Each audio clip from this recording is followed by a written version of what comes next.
This is Seattle, Washington.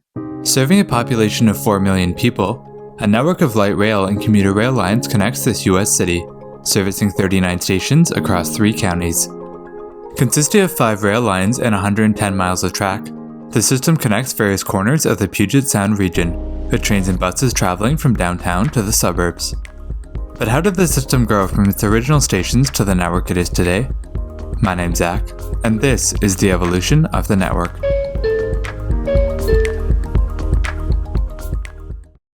Seattle's modern transit network began to form in March 1962, with the opening of the Seattle Center monorail. Constructed for the Century 21 Exposition, the line ran between the Seattle Center and the Westlake Mall, with 2 trains running back and forth along the route. Monorail service was revised 24 years later in September 1986, when the station at Westlake Mall was closed and demolished as part of a revitalization project. A temporary station was constructed nearby in its place, with a permanent station connected directly to the Westlake Center opening 2 years later in February 1989.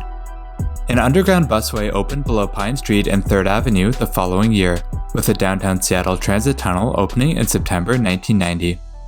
The 1.3-mile tunnel consisted of 4 underground stations and an at-grade terminal at Convention Place, along with an interchange to the Seattle Center monorail at Westlake. An extension of the transit tunnel opened the following year in December 1991, with a surface-level busway continuing south of International District Station. The 1.5-mile-long SoDo busway serviced 4 stops at major cross streets, ending at Spokane Street. Commuter rail service launched in Seattle in September 2000, with the inauguration of the Sounder train. Starting from Tacoma Dome Station, the line ran north to Seattle's King Street Station, making 2 intermediate stops en route. The following February, 2 more intermediate stations were added to the Sounder, with the opening of Puyallup and Kent. The following month, in March 2001, a further infill station was added to the line, with trains now stopping in Tukwila. 2 years later, in August 2003, a light rail line was launched in Tacoma, connecting to the Sounder station at Tacoma Dome. The Tacoma Link ran north from the station through downtown Tacoma, making 3 intermediate stops to Theater District. 4 months later, in December, a second commuter rail line was launched, extending trains further north on the Sounder.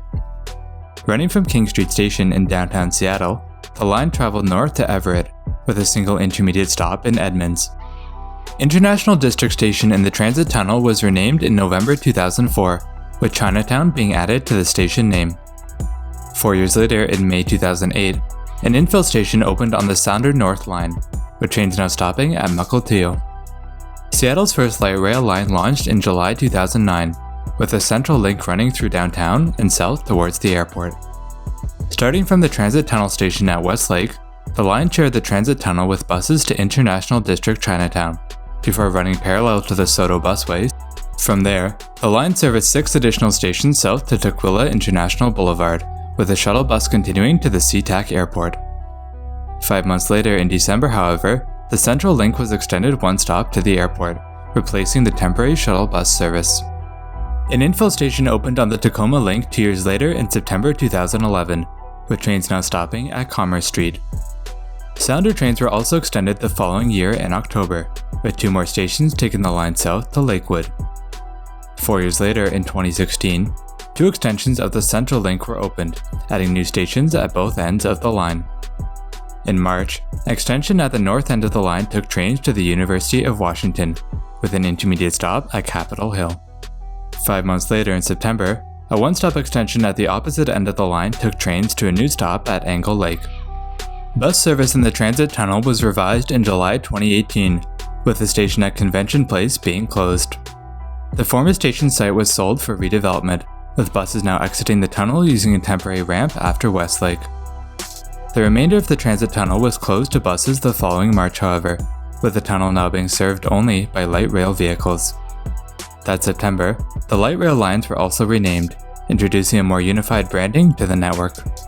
The Tacoma Link became the Orange Line, while the Central Link was now known as the Red Line. However, due to complaints about the Red Line name, the line names were revised, with the Red Line becoming the 1 line and the Orange Line becoming the T Line in September 2021. The Sounder lines were renamed at the same time, with the North Line becoming the N Line and the South Line becoming the S Line. Finally, in October 2021, an extension of the 1 line was opened, adding 3 more stations at the north end to Northgate. This brings us to the Seattle light rail and commuter rail map that we know today.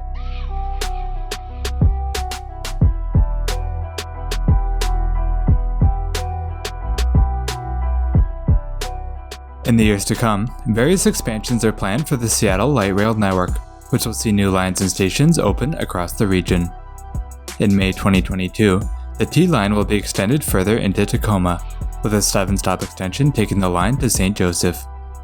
As part of this extension, Theater District Station will be closed, with a new stop opening nearby at Old City Hall. An additional light rail line will launch in Seattle in 2023, following the existing 1 line through downtown. Starting from Northgate, the line will travel south to International District Chinatown, before branching off east to Redmond Technology.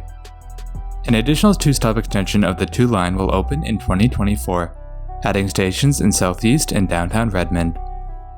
The 1 line will also be extended south, adding 3 more stations from Angle Lake to Federal Way.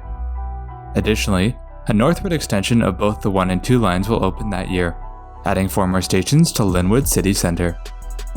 A median busway will also open in 2024, adding dedicated lanes and enhanced stations to Madison Street.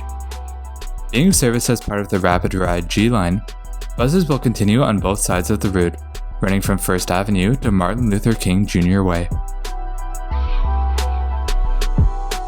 That was the evolution of Seattle's light rail and commuter rail network, giving us the 5 lines that we know today. If you haven't already, be sure to watch our evolution of the network videos on other American cities, which you can access by clicking the button in the top right corner.